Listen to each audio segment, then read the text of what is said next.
পদ্ম পাতায় খাচ্ছি। রবিবারের দুপুরটা পুরো জমে গেছে। কি কি আছে চলো বলি।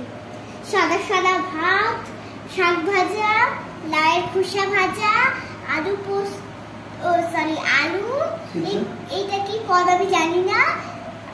এখানে মাছ ভাজা, তরকারি, পোস্ত, এখানে আছে মাছের কালিয়া, এখানে আছে গুড়া, এখানে আছে পাঁপড় ভাজা, এখানে আছে আম, এখানে আছে দই। চলো শুরু করি।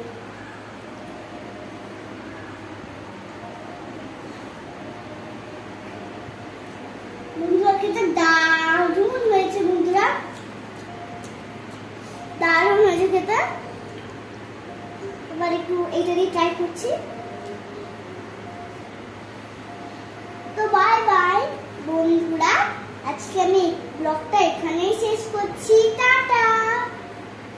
তো বন্ধুরা পদ্ম পাতাটা আমার নিয়ে দিয়েছে, তাই আমি পদ্ম পাতায় ভাত খেতে পাচ্ছি। তো চলো।